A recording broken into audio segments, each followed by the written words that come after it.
But Jeff, there was obviously the other big story from last year, which was the campus protests over the war in Israel and Gaza. And the fallout continues, of course, as we're recording this.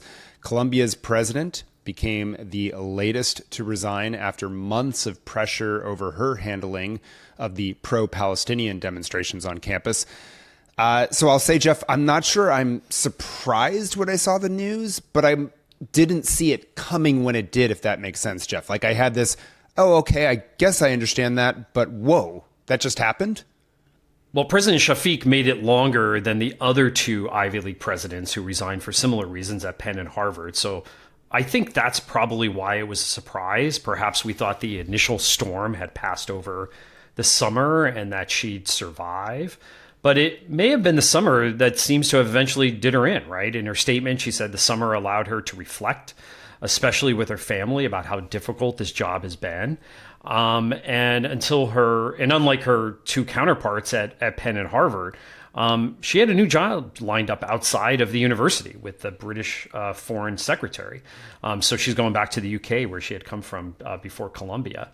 I think the other shoe that dropped here, Michael, though, over the summer was the resignation of several deans at Columbia who were caught in late May during a campus forum on anti-Semitism, sending mocking texts about this panel that they were attending. And I think that really showed us that this was an administration that really lacked the confidence of anyone. And when that happens, ultimately, it's the leadership that needs to go. And of course, those deans also resigned. We saw something similar in August happen at Florida A&M University. Now, a different issue there than student protest. And there's really a thread here, Michael, I think, to all these leadership changes happening in higher ed that I want to get to in a minute. Now, Florida A&M, a public, one of the nation's top HBCUs, the president had resigned. This is kind of a crazy story, abruptly over the summer, after a report revealed the institution had kind of rushed the vetting process of a record gift, $237 million that it had announced during its spring commencement. Well, it turns out that there wasn't really a gift there.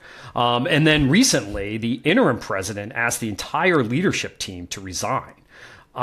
This story, to me, has so much intrigue, Michael, because it even played a small role, according to the publication Puck, in the president of all the way up to ABC News being pushed out. Kim Godwin was an alum of Florida A&M, and she dispatched 2 camera crews to cover this big gift, which of course turned out not to be a gift at all. It's just a really crazy story.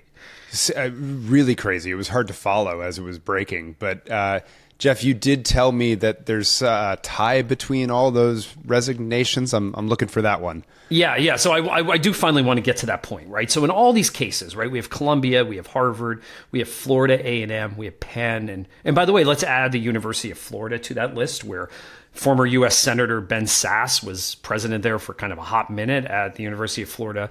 He stepped down because of health issues with his wife is having. And here's where this story is going. Interim presidents and the slow roll of searching for a successor. So what's happening in all these cases is that we have interim presidents coming in. And I think what ultimately may be the impact here is what's happening with these presidential searches. You know, academic searches have always taken a long time because of the nuances of the academic calendar. But I'm now starting to wonder if appointing interim chiefs who kind of know the campus because maybe they're the provost, right, which happened at Harvard, or maybe they're a former president, which is happening at Florida, where the former president's coming back. It really allows this cooling off period, and then the search starts. So what I think we might be seeing in all of these cases, and maybe this is going to be the norm going forward, is just longer transitions. Now, you know, at the presidential level, the U.S. presidential level, right, we're seeing a major presidential campaign, right, might be the shortest in history, by Kamala Harris. And in higher ed, it seems like we're going in the opposite direction, right, where the selection of a leader takes a lot longer.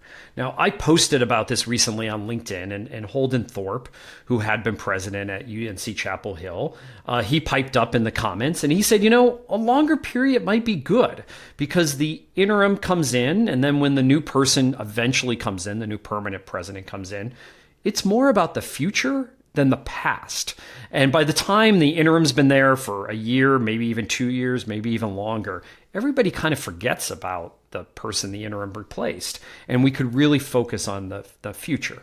Now, I'm not quite sure what to think of that, Michael, because I do worry already that presidential transitions were slowing down kind of institutional momentum for change and innovation. And that was a problem even before the last 4 years. And I think the last 4 years in higher ed has proven that we need more change and innovation and at a much faster clip. And if that's going to slow down because of these presidential transitions, I do worry about that a little bit.